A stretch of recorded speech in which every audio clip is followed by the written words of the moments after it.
Welcome to the Headshots Podcast with Dr. Nicole, a 1-hour conversation on mental wellness to improve your look and outlook. During the show, we will talk about a variety of topics which impact you from the inside out. Each show is designed with 3 parts: lights, camera, and action. In our lights segment, we will shed light on a topic around a mental health concern. In our camera segment, we will focus on that mental health concern, educate, and raise awareness. And in our action segment, we will give 3 steps to improve your look and your outlook. So join us for the Headshots Podcast with Dr. Nicole.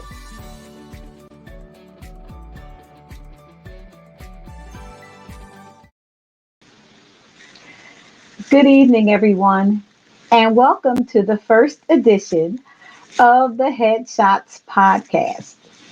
My name is Dr. Nicole Johnson. I'm a licensed professional counselor. I'm an addiction specialist, and I'm a trauma professional with over 20 years experience in the behavioral health field in the city of Philadelphia. I have learned and I have experienced mental health through the persons that I have worked with in the field. I teach mental health counseling as an assistant professor, and I thought that Headshots would be a great way for me to reach out to a larger community to talk about issues around mental health and mental wellness. Tonight's topic is going to address the issue of mental health stigma. We're calling it silent pain. There's so many people in our world, in our country, maybe right next to you, that are dealing with mental health issues.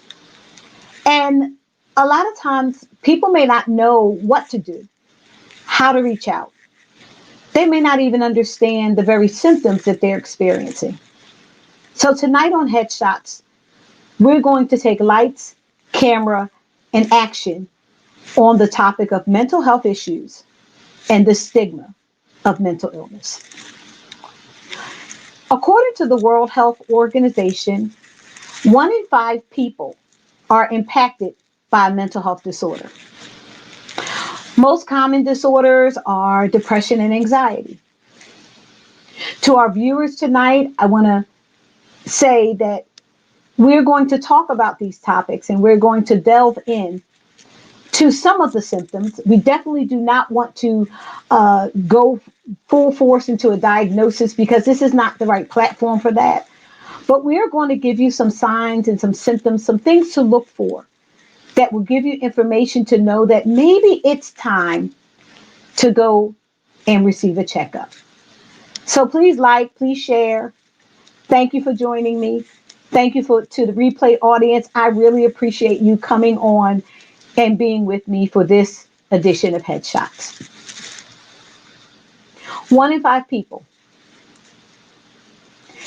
That's a lot of people in the world that is dealing with mental health diagnoses. According to the World Health Organization, 264 million people around the world has a mental health diagnosis.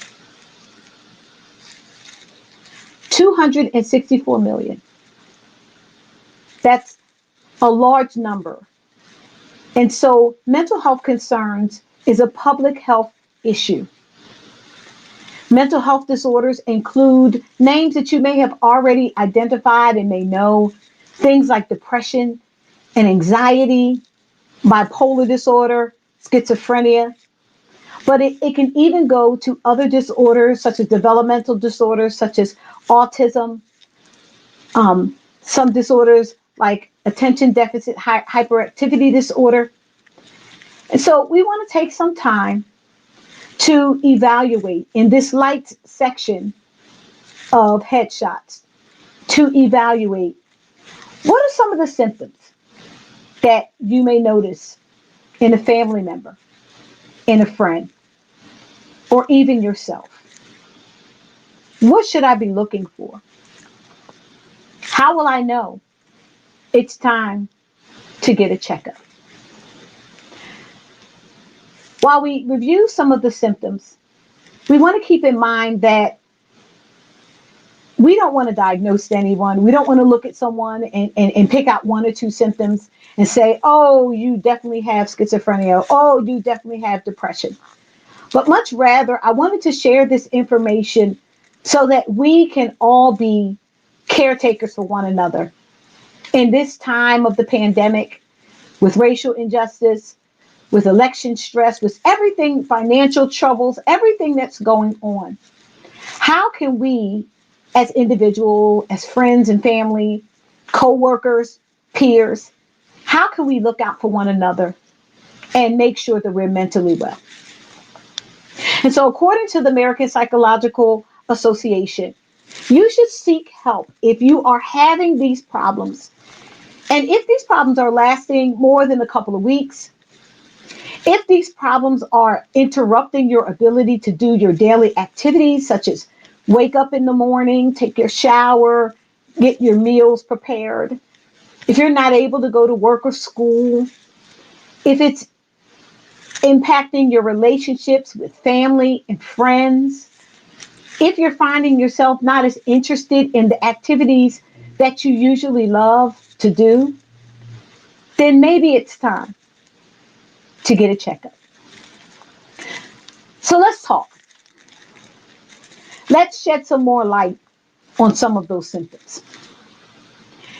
If you're having trouble sleeping, and let's say your sleep is now interrupted where it wasn't before, or maybe you were one who just slept a couple of hours and now you're finding yourself sleeping all the time. If there's been changes in your appetite, whether you are eating more or eating less, and if there's some type of change in your personal care, those are symptoms that you possibly could be experiencing a mental health disorder. If there's rapid and dramatic shifts in your emotions, let's say you're happy one minute and sad the next. Let's say you find yourself angry all the time. Let's say you are not able to really deal with the emotions that you feel. Maybe it's time to get a checkup. A lot of us are social people, and the pandemic has impacted our ability to be social. So there may be times where you used to enjoy being around family and friends, and you used to go out, you used to be able to talk on the phone with someone that you love. But now you're finding yourself not really wanting to be bothered, not really wanting to connect, not really wanting to talk to people or be around people. You may be finding yourself having an experience that you think other people won't understand. Maybe it's time to get a checkup. Maybe you used to like football or basketball. I'm a football fan myself. And now you're finding yourself not really interested in the activities and the things that you used to enjoy. Maybe it's time to get a checkup. Let's say you were that type of person that, you seem to have everything in control. You're very organized. You did well in school if you're a young person. You did well at work. You always met your deadlines. Now you find yourself falling behind. Find yourself not able to keep up. You're worried that your job might be at risk, that you might be uh, in danger of doing some other things, like not being able to keep your job or not being able to finish that degree that you worked so hard to get into school for. Maybe you're falling so far behind that you feel like things are slipping through your fingers. Maybe it's time to get a checkup. And some of you may be saying, well, Dr. Nicole, like, those aren't my issues, but I find myself I'm not able to concentrate. And I know the pandemic is here and everybody is saying it's the pandemic, but I'm finding myself not able to concentrate and it's really, really bothering me. Seems like it's a little bit more than my family or my friends. It's a little bit more than what I'm used to. I understand the pandemic has been a transition, but I find myself not able to really get myself together. Maybe it's a time for a checkup. Are you having memory lapses? Are you finding yourself being a little bit more emotionally sensitive, just sensitive to everyone? Are you finding yourself arguing more? Are you having heightened sensitivity to light, to sounds, to smell, to touch? Do you want to avoid situations that cause you a lot of problems? Have you lost your drive? Have you lost your initiative? Are you questioning, why am I here? What am I doing? What is it all for? While some of these responses to the pandemic may actually be common amongst those who are experiencing this pandemic, we've never been through a season like this before.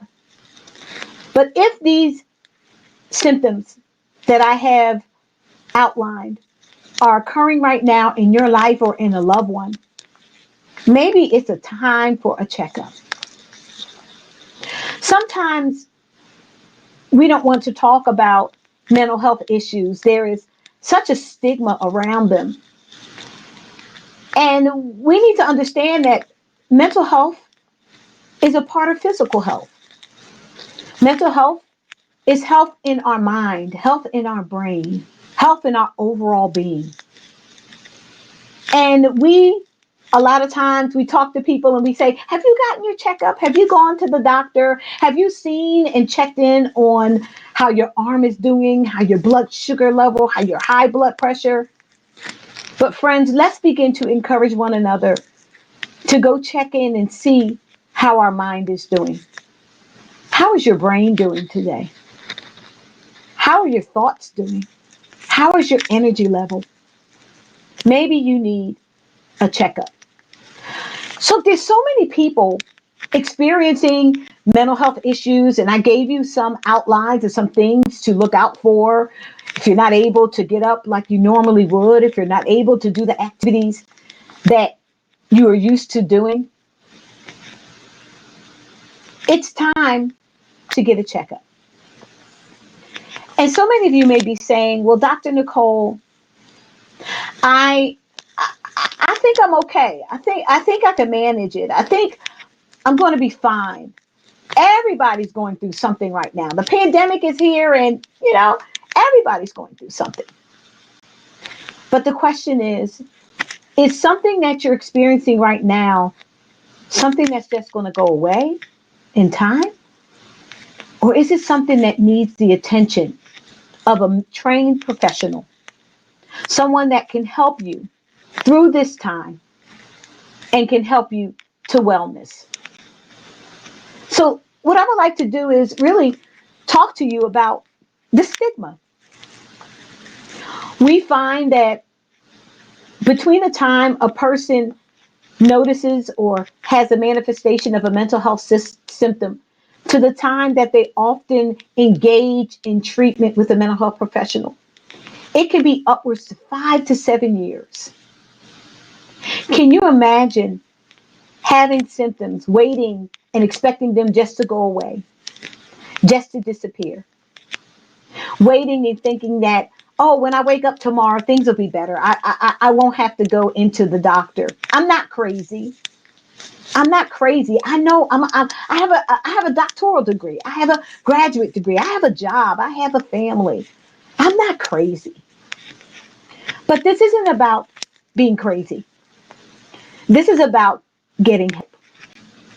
This is about realizing that we are human beings and that the experiences that we have in life can impact us so deeply that just like an arm may be broken, just like my leg may be wounded, they may be a wound that I'm experiencing.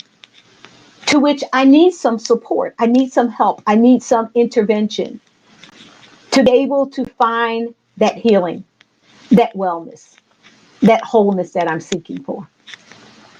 And so, how can mental health impact your look and your outlook? We shed light on the vastness of mental health issues around the world. 264 million people having a mental health disorder.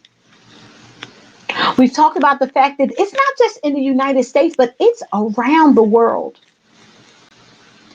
And depression and anxiety are experienced in children, teenagers, and even adults. And so while we can sit and say, well, my kid will grow out of that, or that teenager, it's just adolescence, they always get a little touchy. How can we really reduce the stigma and encourage people to get the help that they need? When I think about myself and I think about the times where I've gone through difficulties in my life, I recognize that there were times when I needed someone to talk to. I needed someone to help me sort out what I couldn't sort out myself. And sometimes when we feel that we have mental health issues, that we're having symptoms, we don't want to talk to anyone about it. We want to keep it to ourselves. And so I often wonder, as a mental health professional, I often wonder why. Why do we wait? Why do we not get the help that we need? Why do we not encourage our friends or family? Why do we not take them to the place, to the doctor? Why do we not encourage them to get the help? But I also know the reason why. The stigma. One of the areas of the stigma that we need to change is the stigma around our beliefs about mental health issues.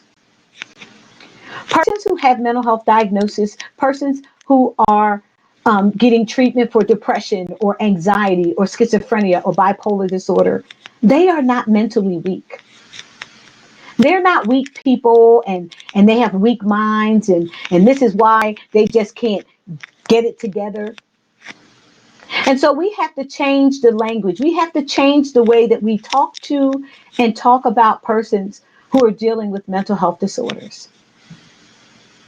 If someone breaks their arm, we don't say, oh, you're weak, that's why you broke your arm. If someone has a headache, we don't say, you're weak, that's why your head is hurting.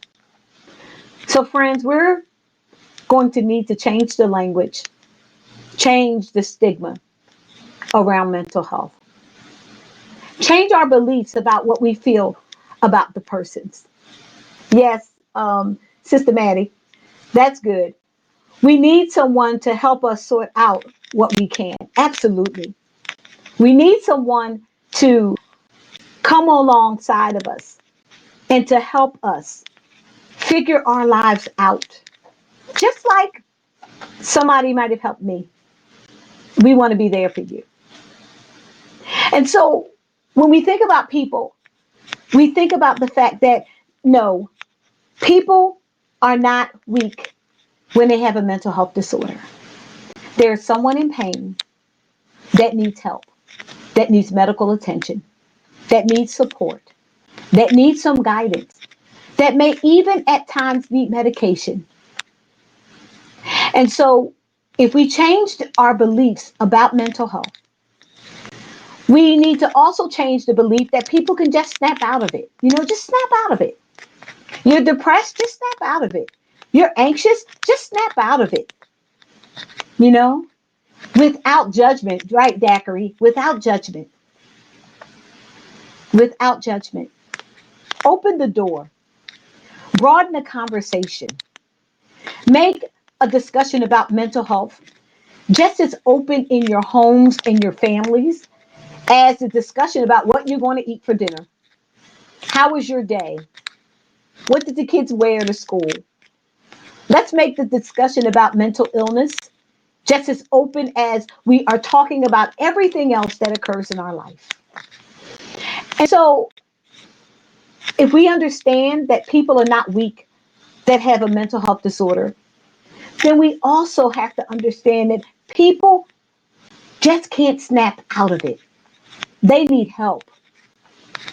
Have you ever been in a situation where you didn't just snap out of it? You needed someone to help you? Friends, let's reach out to those, especially in this time. Those that are isolated, those that are not able to be connected in face to face contact. Let's reach out. Let's not forget those that are not able to be around us.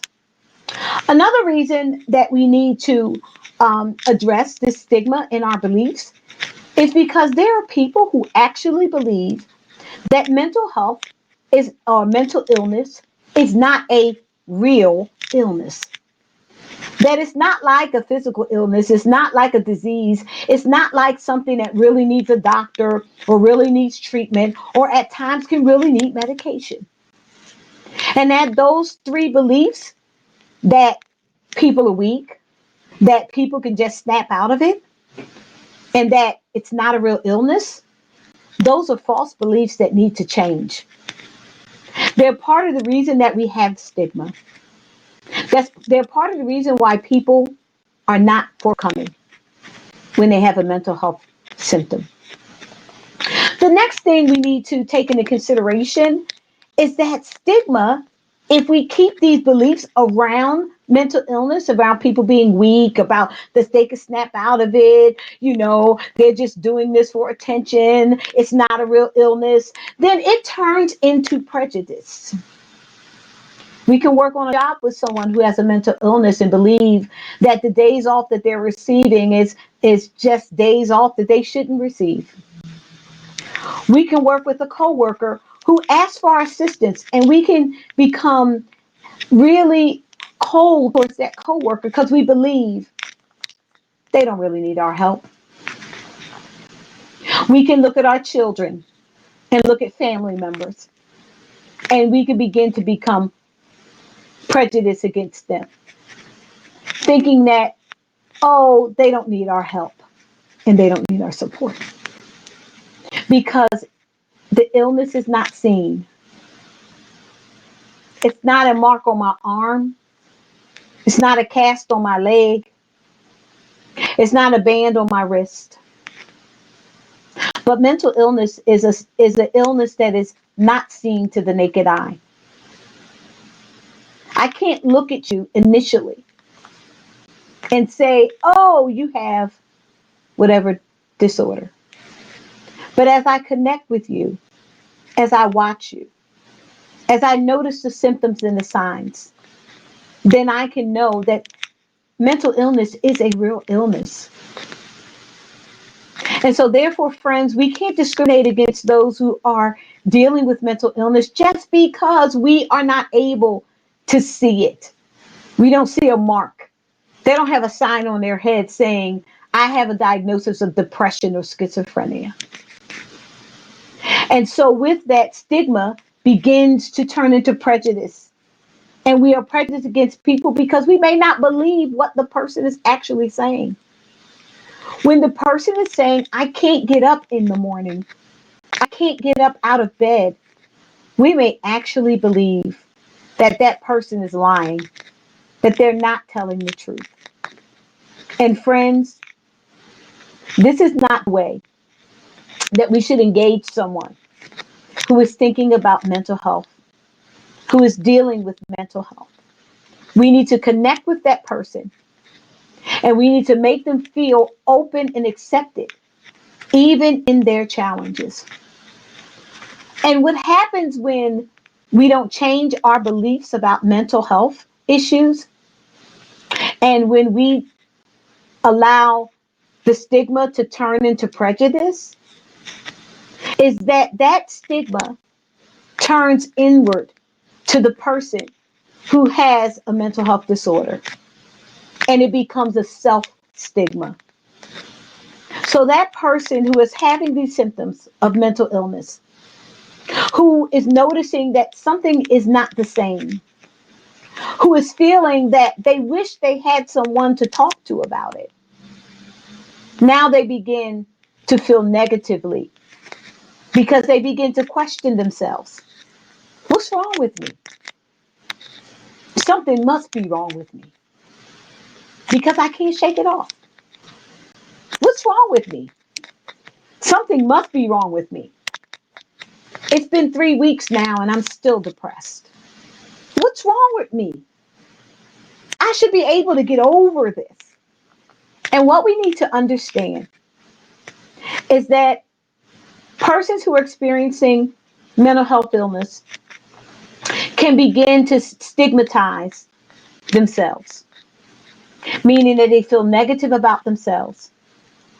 They may believe that they can shake it off, but for some reason they're not good enough to shake it off. And that yields guilt, shame, and avoidance. And when that guilt, shame, and avoidance presents itself, it draws a bigger wedge. And now persons who need help and who should be able to connect with someone to get the help that they need around mental health issues is now sitting, questioning, and wondering, what can I do? There's no one there I can talk to. Do you know every year in the United States, over 40,000 people die by suicide?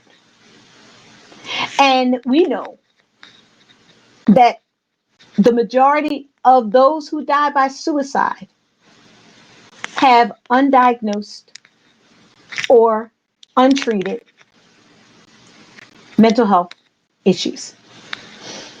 And so we want to say to you tonight, if you're on and you're watching this, or if you're watching in the replay and you are thinking about suicide, let's say you've had mental health symptoms and you're thinking about suicide, you need to call the suicide prevention hotline. I do not want to go any further without letting you know that there's help out there, that there's help for you. And so many people are living with shame, guilt. They're living with avoidance. They don't want anyone to know. They're living in secrecy. They're hiding their symptoms. They're trying to hide from people so that their symptoms are not found out. And they also worry about the consequences. If I acknowledge that I have a mental health disorder, am I going to lose my job? If I acknowledge that I have a mental health disorder, what is it going to do to my family? Yes, Judy, people are there, but they're afraid to reach out. Absolutely. People are afraid to reach out for help. And so we're on this Zoom tonight. I mean, on this Zoom. We've been so zoomed out lately, right? We're on this Facebook Live and on this live podcast because we are trying to bring an awareness. We want to bring light to mental health issues. We want to focus that camera in on the issue of stigma. And we want to give those action steps. We want people to get help tonight. We want people to get help tonight. Are you worried about someone that you love? Are you thinking about them and wondering, Dr. Nicole, how do I approach them? How do I talk to them? How do I start this important conversation? I'm afraid for them. I'm afraid for them. Yes, Tercel, there is help for you. There is help for you tonight. And so if you're out there and you have a loved one that you want to say, Dr. Nicole, help us, coach us tonight. Tell us how to start this conversation. It's as simple as me talking to you. Hey, friend. Hey, mom. Hey, dad. Hey, son. Hey, daughter. Hey, best friend. Hey, supervisor. Hey, coworker. I'm worried about you. I've been noticing lately that you're not in the live chats with us anymore. You haven't picked up my phone calls. You don't seem to have the enthusiasm you used to. I know we're all in this pandemic and we're tired of the back and forth and up and down and yes, things, a second wave is coming and it's overwhelming. But I'm noticing something and it's concerning me. Well, are you calling me crazy? No, I'm not. I don't think you're crazy. I think that there is something that we need to address. I think that there's something that we need to do. And friend, you may be scared, you may be afraid, you may be unknown because a lot of people don't know what to do when they are experiencing mental health issues. But you tell that friend that you'll be there to see them through the situation.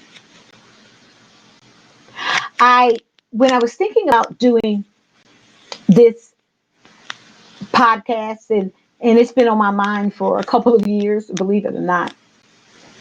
I thought about the number of times that I have been called upon, not in a professional arena, but people know that I'm a counselor. And the number of times that I have received calls about people who are experiencing mental health symptoms. The many times that family members have called and friends have called. The many times that I have had seminars and after the seminars, I've had people come up to me and say, my mother, my sister, my brother, my uncle, my aunt, my friend, my family, my child. And so in the many years that I do have done this and done presentations and done talks, I never end the talk or end my time at that event without people coming up to me. So what that tells me is that even though we have so many ways to get information out, there is still need for more. This topic is not a topic that can be overdone. The same way there's so much information on how to get rich, what to do. Oh, great. Thank you. Thank you, Rosho. Rashonda Pratt from the Rosho. She's an awesome woman. Thank you so much. I'm honored to have you here. Just so many people understand that this topic is valuable. This topic is not a topic that we are going to stop talking about because as long as we're living, as long as there's situations that are happening, as long as there are people who are dealing with mental health issues, we need to be talking about it. I don't want a child to die. I don't want an adult to die. I don't want someone to suffer. I don't want someone to feel like I'm all alone. And so, friends, we are here, and I am so glad that you're here. It shows your acknowledgement of this great topic. And so, let's deal with this shame. Let's deal with this guilt. Let's deal with this avoidance. Like I said, it has been birthed out of stigma.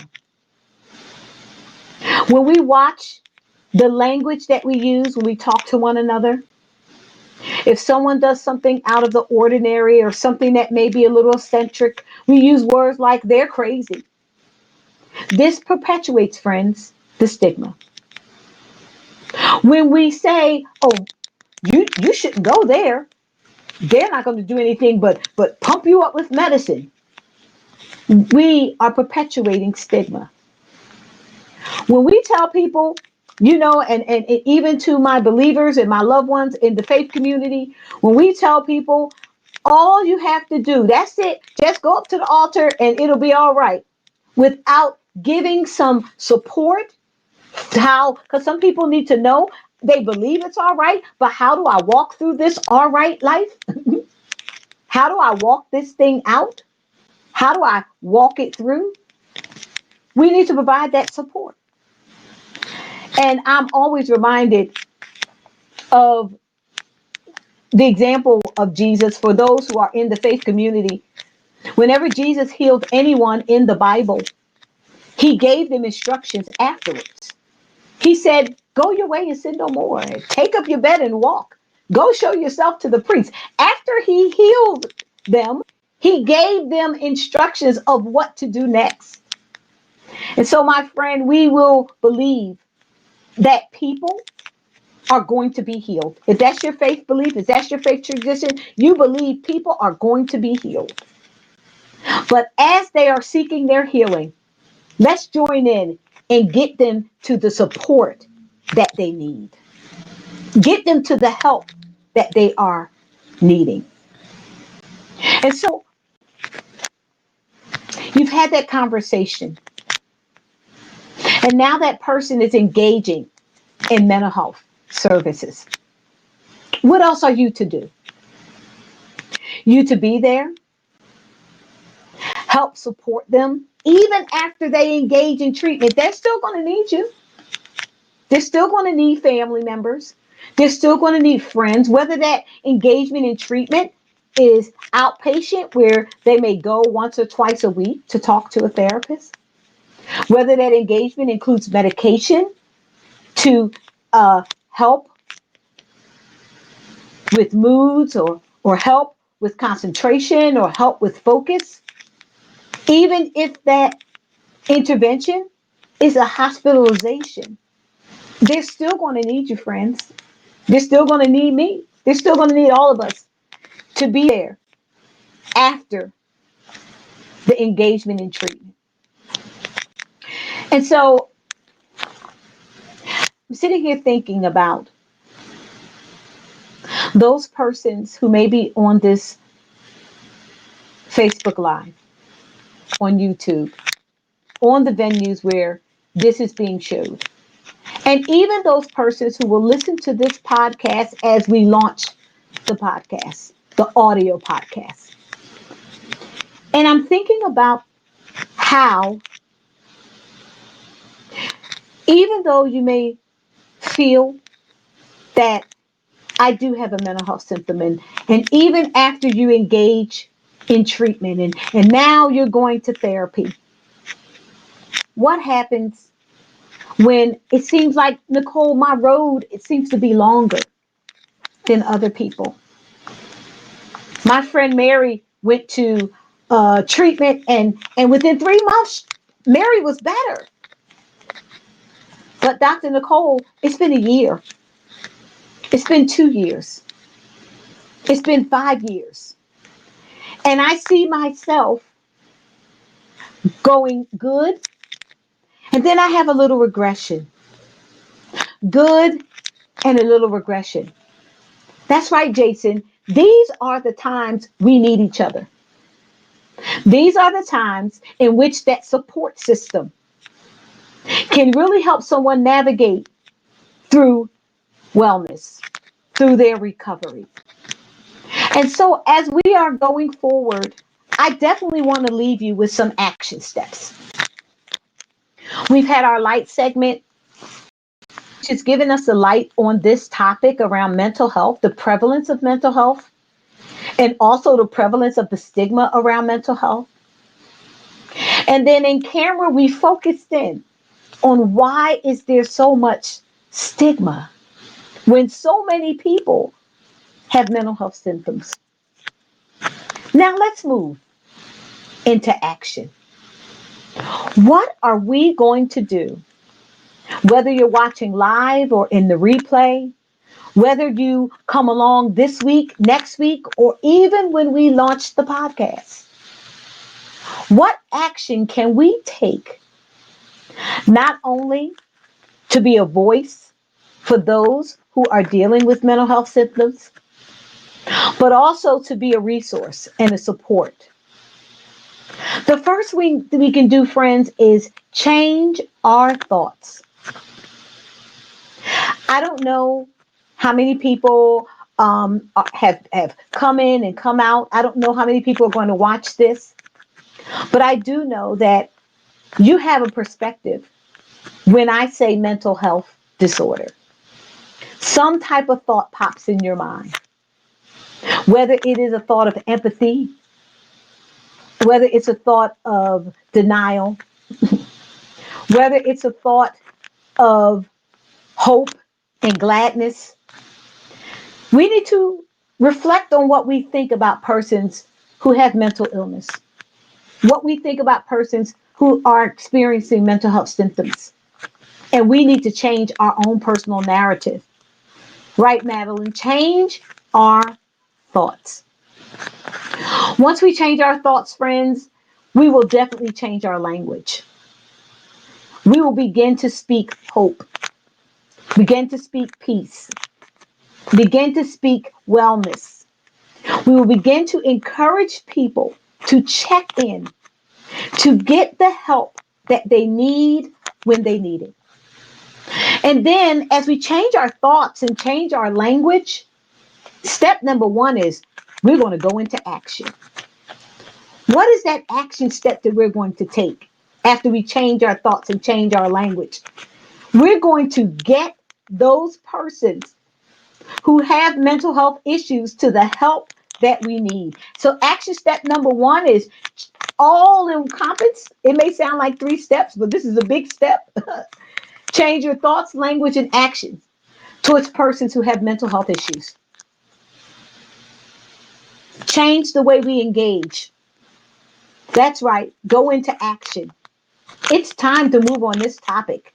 Too long have we had people suffering in silence. Too long, to my friends that are here, too long have you been bearing that silent pain. Too long have you been without the help and the treatment that is available and that you need. So that's action step number one. I'm going to take an oath and I'm going to take a responsibility that I'm going to change my thoughts. When I see someone who I think has a mental health disorder, I'm going to change the way I interact with that person. I'm going to show love. I'm going to change my language. I'm going to change my language because too long, right, Eunice, too long people have been suffering in silence and in silent pain. The second thing I'm going to do is I'm going to encourage my friends and my family members and my loved ones and my peers and my coworkers and anyone I meet on the street not to struggle in silence. If you're on this live tonight, don't suffer in silence. You do not have to struggle alone. There are people that are here that want you to know that we care about you. We're changing the language and we care about you. Don't struggle in silence, friends. You're not alone. You are not alone. I can't say that enough. You are not alone. The third action step I want to leave you tonight is I want you to reach out for help. We put up the suicide prevention hotline number. And you may be saying, well, Dr. Nicole, I'm not thinking about suicide. Okay. But write that number down. Put that number in your phone. Have my cell phone. I have it in my cell phone. Just in case I encounter someone who I think may be thinking about suicide, I want to be able to give them a number. Maybe it's midnight and a friend or family member talks to me or a child, they come to me and they're very desperate. And we know that it's midnight, everything is closed. What can I do? I can give them that hotline number. So friends, please jot that hotline number down. And so we want you to reach out for help. Say, Dr. Nicole, how do I do that? What does it mean? I'm in Africa because I believe this is going to go worldwide. I believe that this conversation is going to go worldwide. But Dr. Nicole, I'm in Africa. How do I reach out for help? Go to your doctor if you have a doctor. Go to your closest emergency room. Go to your mental health center. Go to your faith leader. Go to your family. Go to your friends. Go to anyone who will listen to you. And I say, if they don't listen, keep crying out until they do. Reach out for help, my friend, because there is help available to you. You may say, Dr. Nicole, how, which way do I go? Should I go outpatient, inpatient? My friends, just engage in some help. And the professionals there, they'll do a full assessment and they will give you the recommendation that you need. Don't be afraid. Things can get better. And I want to encourage you that help is a phone call away. Help is a step away from you. This topic is so important that I believe that each and every person that lives should know how to engage in mental health services. Everyone can help somebody get connected. You may say, well, Dr. Nicole, I don't know about any mental health facilities around, but I have a primary care physician. Go see your primary care physician. Connect with a medical professional to help you engage and to be a resource for you. This silent pain is not a pain that you have to continue to live with alone. There is help. There is hope. And so we want to continue to encourage others, like I said before, to not be afraid, to reach out for that help, to engage in those services that are needed. Since the pandemic, we have seen an increase persons who have engaged in the suicide prevention hotline. We know that there's an increase in substance use and alcohol drink use. And so even if you say, well, Dr. Nicole, why are you talking about substance use and alcohol use? They are mental health disorders as well. If you are a family member, if you are using drugs, whether they're over the counter, whether they're prescription drugs, whether they are illegal drugs, or whether they are legal drugs, and you are using them more than prescribed, more illegal, illicit and illegal drugs, if you're using them at all, but your over-the-counter medication or your prescription medication, if you are using them more than what is recommended, if you find yourself needing to take more to get the same effect, the same impact, if you're taking them for other reasons than what they have been prescribed for, or just to feel good, or just to relax, or just to calm down, or just to stop the racing thoughts, then my friend, you need help. And so we want to spring into action, reach out for help. Silent pain. 264 million people share the experience that you may be sharing, your friends may be sharing, your family members may be sharing tonight.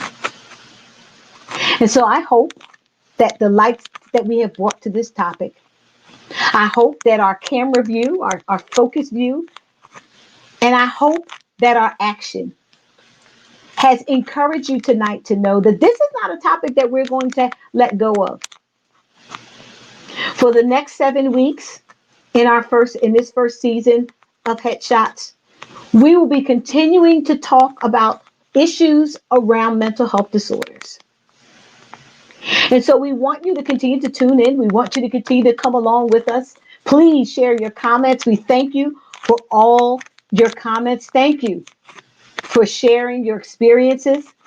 And thank you for people stepping up and saying, I've been there. I know what it's like to have a mental health disorder, to have symptoms of mental health issues, to feel that pain, that silent pain, and not knowing if I can even reach out or tell someone who would understand, who would believe me, who would help me.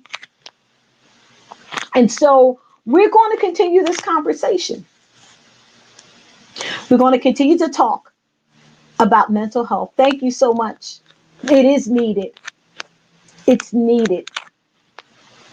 And so for our next segment, we are gearing up, and we know that in a lot of states, early voting has already begun. And we are going to talk about in our next segment election stress. You might be saying, Nicole, I know, Dr. Nicole, I know this election is stressing me out, but I didn't know that that was actually a thing. There's actually a thing called election stress. Yes, there is. Join us, and we're going to talk about it. We're going to talk about election stress. And in this time where so many people are feeling the pressure of this important decision, people are thinking that this decision is going to impact not just me, my family, my children, my well-being. This may impact us for generations to come. And when I hear people talking about the election, all I hear is, I'm so stressed out about this election. So next week on Headshots, we're going to talk about it. What is election stress? What does research tell us about election stress? What should we know going into this very important time and season? Some people are already voting. Some people are looking at TV every day. They're watching the debates. They're waiting to see what is going to be the outcome. And so we're going to spend some time, my friends, talking about election stress. And then after we talk about election stress we're going to spend a little bit of time and view election stress we're going to shed light, camera, and action on different aspects of election stress, pre-election stress, after election is over, during the election. We're going to talk about it because we want you to know that there's so many aspects of it. We're going to shift and we're going to go into talking about this season, the holiday season that we are about to engage in. So many people say 'tis the season to be jolly. If we don't talk about mental health and mental wellness over the holiday season, because this holiday season is not going to be like any we have ever experienced. We want to prepare. We want to talk about it. How can we stay mentally well while we're socially distant? How can we have holidays when we can't be together? How is that going to impact those who are far away from their family and not able to visit? And so, my friends, we are going to talk about that issue as well. We're looking forward to the next 7 weeks with you.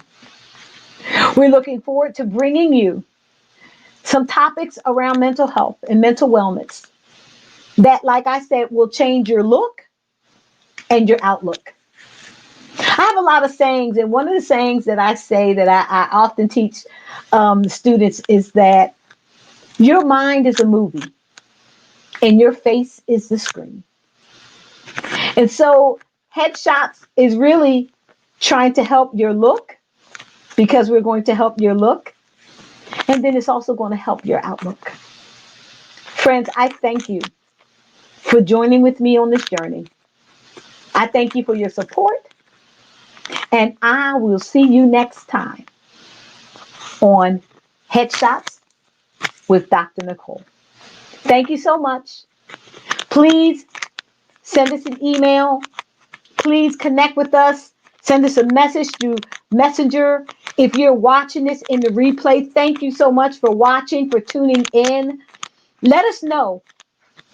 Let us know about this series. Let us know and give us feedback. We are wanting to develop the podcast that really speaks to you, that gives you the support that you need for your mental wellness. I have ideas. And I think they're pretty good ideas, but I want to serve you. I want to be there every step of the way. And so I'll see you next week, next Friday night at 6 p.m. on Headshots with Dr. Nicole Johnson. Have a good evening.